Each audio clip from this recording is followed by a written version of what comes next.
आप सभी को राधे राधे, हरे कृष्णा। दोस्तों, एक बार फिर स्वागत है लड्डू गोपाल की लीला कथा चैनल में आप सभी का। आज फिर हम आपके लिए लाए हैं लड्डू गोपाल से जुड़ी एक अत्यंत दिल को छू लेने वाली लीला कथा।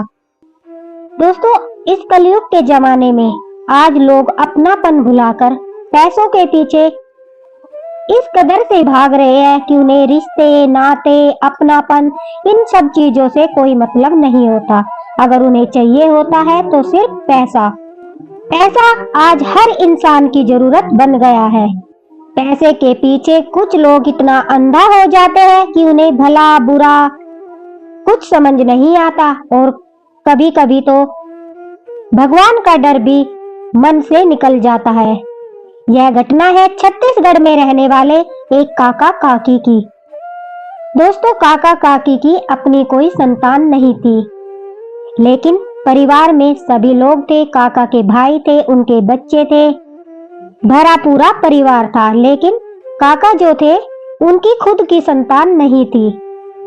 काका ने अपनी दूसरी शादी भी नहीं की, क्योंकि वह काकी के साथ खुश थे और वह बाल गोपाल लड्डू गोपाल की सेवा करते थे। काकी बड़े ही मन से बिहारी जी की सेवा करती, ठाकुर जी की सेवा करती। उनके बाल स्वरूप लड्डू गोपाल को घर में विराजित करके उन्हें ही अपनी संतान बनाया था, और उन्हीं के साथ बड़े प्रेम भाव से दोनों की दिनचर्या चल रही थी। बाल गोपाल के सारे ही वह अपना जीवन बिता रहे थे। और सच पूछो तो काकी के मन में अब संतान को लेकर कोई इच्छा नहीं थी। काका कहते हैं कि उन्हें लगता था कि जैसे बाल गोपाल लड्डू गोपाल उनकी संतान ही है, वह उन्हें अपना पुत्र ही मानती और उनकी पूरे मन से, सच्चे मन से जो है सेवा करती थी। काका काकी लड्डू गोपाल के साथ काफी खुश थे। काका की आर्थिक स्थिति भी काफी अच्छी थी। काका का घर था, उनकी जायदाद थी, काका के पास काफी प्रॉपर्टी थी। और काका काकी ने यह निर्णय लिया था कि वह अपनी सारी प्रॉपर्टी जो है दान में लगाएंगे। गरीब लड़कियों की शादी में कुछ दान देंगे, अनाथालयों में दान देंगे, या फिर जहां भी उन्हें ऐसा लगेगा कि हमें सहायता करनी चाहिए, हर जगह वह सहायता करेंगे और अपनी जो भी जमा पूंजी है वह सब दान में लगा देंगे। उनके इस विचार की काफी सराहना करनी चाहिए। लेकिन दोस्तों, वहीं पर उनके परिवार वाले जो थे, उनके भाई बंधु, उन सबको यही लगता था कि काका जो है अपनी सारी प्रॉपर्टी उनके नाम करेंगे।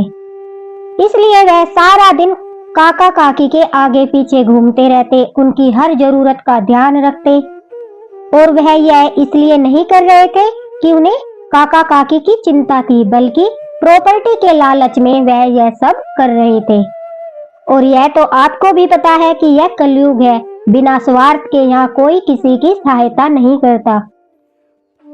दोस्तों, काका काकी का जीवन लड्डू गोपाल की कृपा से, ठाकुर जी की कृपा से बड़ा ही अच्छा चल रहा था। लेकिन अचानक काकी की तबीयत खराब हो जाती है और काका बताते हैं कि काकी उन्हें छोड़कर वैकुंठ धाम चली जाती है। यह एक बड़े ही दुख की घड़ी थी, जिसने काका को बिल्कुल अकेला कर दिया था। अब काका और लड्डू गोपाल, बाल गोपाल सिर्फ वही एक दूसरे का सहारा थे। काकी के बाद काका बिल्कुल अकेले हो गए। काका भी काफी बुजुर्ग हो चुके थे। बाल गोपाल की सारी जो सेवा है वह काकी ही करती थी। उन्हें स्नान कराना, उन्हें भोग लगाना, उन्हें विश्राम कराना, सब कुछ, सारा काम जो है बाल गोपाल का काकी ही करती थी। कुछ दिनों तक तो काका ने बाल गोपाल लड्डू गोपाल की सेवा जैसे तैसे कर ली। लेकिन अब काकी के गुजर जाने के बाद काका की भी तबीयत खराब रहने लगी थी। वह दिन रात काकी को याद करते थे और रोते रहते थे। काका की आंखें भी काफी कमजोर हो चुकी थी, उन्हें दिखाई देना बहुत ही कम हो गया था। दोस्तों, उन्हें पास की चीजें तो बिल्कुल भी दिखाई नहीं देती थी और न ही दूर की चीजें। मतलब उन्हें इतना दिखाई देता था कि वह यह देखकर पहचान लेते थे कि हाँ, मेरे सामने खाना रखा है, मुझे अब खाना खाना चाहिए। उन्हें यह नहीं दिखाई देता था कि उन्हें क्या दिया है क्या नहीं दिया है, मतलब उनकी जो आंखें हैं वो काफी हद तक कमजोर हो गई थी। अब बस ठाकुर जी के सहारे ही वह अपना बाकी का जीवन काट रहे थे। एक दिन काका ने अपने भाई से कहा कि भाई देख, अब मैं काफी बूढ़ा हो चुका हूँ और बाल गोपाल की सेवा जो है तुम्हारी भाभी ही करती थी। अब मुझसे उनकी सेवा नहीं हो पा रही। अगर तुम्हारे बच्चे इनकी सेवा की जिम्मेदारी ले ले तो मेरे मन को शांति मिलेगी। अब उन लोगों को प्रॉपर्टी का काफी लालच था, तो उन्होंने तुरंत से झट से हाँ कर दी कि हाँ कोई बात नहीं, मेरे बच्चे जो है आपके बाल गोपाल जी की सेवा कर देंगे। अब ठाकुर जी को भोग लगाना, उन्हें स्नान कराना, जो भी उनका काम था नित्य नियम से, वो सब जो है काका के भाई की जो वाइफ थी वो करती थी। लेकिन काका ने अभी बाल गोपाल को अपने घर में ही रखा था, मतलब कि उन्होंने बाल गोपाल को जो है अपने भाई के घर नहीं भेजा था। जो भी सेवा हो रही थी वो काका के पास रहकर ही हो रही थी। अब काका धीरे धीरे गरीबों की मदद करने लगे। अगर गांव में किसी लड़की की शादी होती तो उसकी शादी में भी काफी दान करते थे। धीरे धीरे अपनी जमा पूंजी में से दान करने लगे। यह बात उनके परिवार वालों को बिल्कुल भी अच्छा नहीं लग रही थी, क्योंकि वह सब सोचते थे कि काका के मरने के बाद सारी प्रॉपर्टी उनकी होने वाली है और जो भी जमा पूंजी है वह भी उन्हें ही मिलेगी। लेकिन काका अपने जीते जी सारी जमा पूंजी इस तरह लुटा देंगे तो हमारे हाथ कुछ भी नहीं लगेगा। यह सोचकर वह काका को टोकते मना करते थे, लेकिन काका नहीं मानते थे। वह तो दान करना चाहते थे। काकी की अंतिम इच्छा भी यही थी कि वह ज्यादा से ज्यादा दान करे। दोस्तों, अब धन के लालच में आकर उनके परिवार वाले उनके साथ जो करते हैं उसे सुनकर आप भी हैरान हो जाओगे। हैरान नहीं बल्कि आपकी भी रूह कांप जाएगी। काका उन लोगों का नाम शेयर नहीं करते जिन लोगों ने उनके साथ इतना बड़ा दुर्व्यवहार किया। बस वह हम लोगों तक यह पहुंचाना चाहते हैं कि जिसके सर पर ठाकुर जी का हाथ होता है उसका कोई बाल भी बांका नहीं कर सकता। और इसका प्रमाण लड्डू गोपाल ने स्वयं काका को दिया है।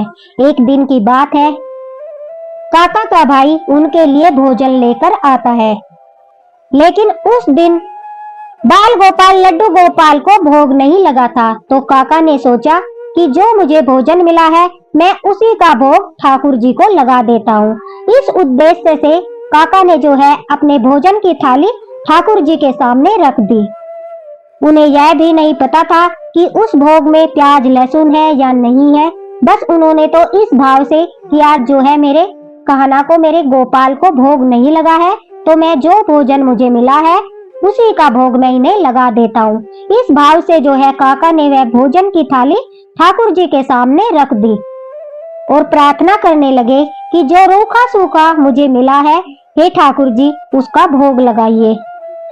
अब काका कहते हैं कि ठाकुर जी को भोग लगाने के बाद जैसे ही वह खाना खाने के लिए बैठते हैं, उनके पास एक बच्चा आता है और वो आकर काका से जो है भोजन मांगने लगता है।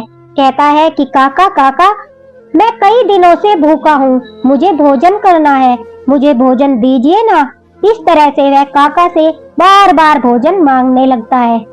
अब काका तो बड़े ही दयालु हृदय के थे और सभी की वह मदद भी करते थे।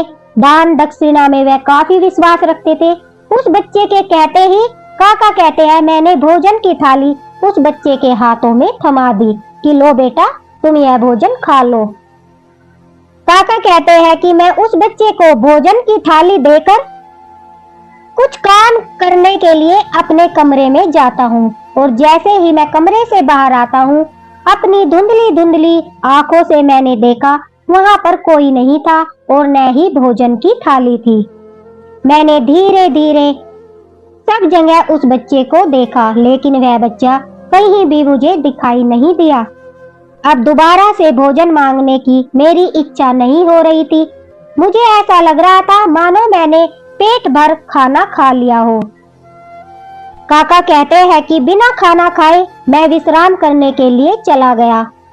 मैं विश्राम कर रहा था तो कुछ देर बाद उनके परिवार के सदस्य, उनका भाई, उसकी पत्नी और उनके बच्चे जो है वह काका के रूम में आते हैं और आपस में जो वह बातें कर रहे थे उन्हें सुनकर काका की सांसें थम गई। दरअसल उन लोगों ने सोचा कि काका अब इस दुनिया में नहीं रहे और वह बेफिक्र होकर वहीं पर बातें करने लगे। उनके भाई की जो पत्नी है वह कह रही थी शायद खाने ने अपना काम कर दिया। उनके भाई का बेटा जो है वो अपने पिता से कह रहा था कि पिताजी, हम बाहर वालों को क्या कहेंगे कि काका को अचानक क्या हो गया, किस वजह से काका जो है हमें छोड़कर चले गए। और यह सब बातें काका अपने कानों से सुन रहे थे। वह लोग समझ रहे थे कि काका वैकुंठ लोक जा चुके हैं, लेकिन काका तो विश्राम कर रहे थे। दरअसल दोस्तों, मैं बताती हूँ वह लोग ऐसा क्यों समझ रहे थे। उन लोगों ने काका के खाने में जहर मिलाया था ताकि काका की मृत्यु हो जाए और सारी प्रॉपर्टी जो है उन्हें मिल जाए। इस लालच में अंधे होकर उन लोगों ने इतना बुरा कर्म किया। उन्होंने काका के खाने में जहर मिला दिया। उन लोगों को नहीं पता था कि काका के घर में जो ठाकुर जी है, जो लड्डू गोपाल है, वो काका का बाल भी बाका नहीं होने देंगे। जिसके सर पर ठाकुर जी का हाथ होता है, स्वयं ठाकुर जी उसकी रक्षा करते हैं। उन पापियों को इस बात का ध्यान नहीं था। अब काका को सारी बात समझ आ गई थी। उनको पता चल चुका था कि उनका भाई जो है वो दौलत का भूखा है। उन्हें उनसे कोई लगाव नहीं है और न ही वह लोग उनकी सेवा करना चाहते हैं।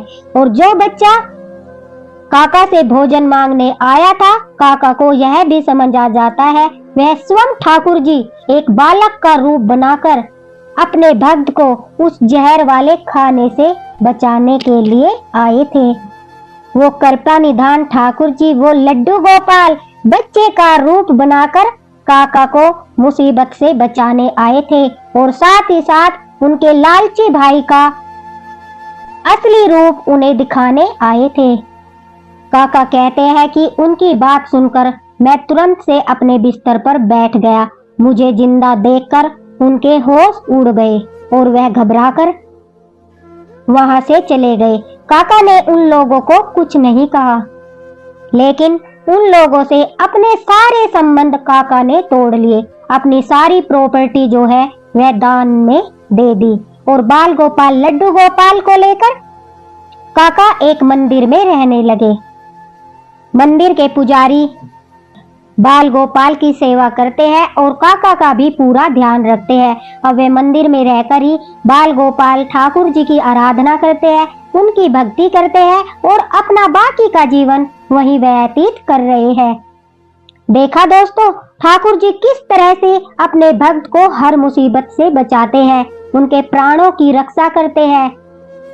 अगर भक्त पर कोई संकट आता है तो वह स्वयं आकर अपने भक्त की रक्षा करते हैं। और कहते हैं ना जो लोग कि कलयुग में चमत्कार नहीं होते, तो हमारे साथ ऐसी ऐसी लीला कथाएं लोग शेयर करते हैं जिन्हें सुनकर और आपको सुनाकर हमें पूरा विश्वास है कि ठाकुर जी अपने भक्तों के लिए कुछ भी कर सकते हैं। अपने भक्तों के लिए वह स्वयं कलयुग में भी दर्शन देते हैं। सिर्फ हमें उन पर विश्वास रखना है, उन पर श्रद्धा रखनी है और अपने विश्वास को कभी भी डगमगाने नहीं देना है। दोस्तों, अगर आप भी लड्डू गोपाल से जुड़ी कोई लीला कथा हमारे साथ शेयर करना चाहते हैं तो आप फेसबुक पर शेयर कर सकते हैं। फेसबुक पर आप लोगों का काफी प्यार हमें मिल रहा है। आशा करती हूँ उसी तरह यहाँ पर भी अपना प्यार हमारे साथ बनाए रखना। फेसबुक का लिंक मैंने डिस्क्रिप्शन बॉक्स में दे दिया है। जिस किसी को भी अपने साथ हुई लीला कथा शेयर करनी है, हमारे साथ आप फेसबुक पर शेयर कर सकते हैं। इसी के साथ राधे राधे, हरे कृष्णा। मिलते हैं नेक्स्ट वीडियो में लड्डू गोपाल की प्यारी सी कोई अन्य लीला कथा के साथ। तब तक लड्डू गोपाल की कृपा आप सभी तक बनी रहे, आप सभी पर ठाकुर जी की कृपा बनी रहे। हरे कृष्णा।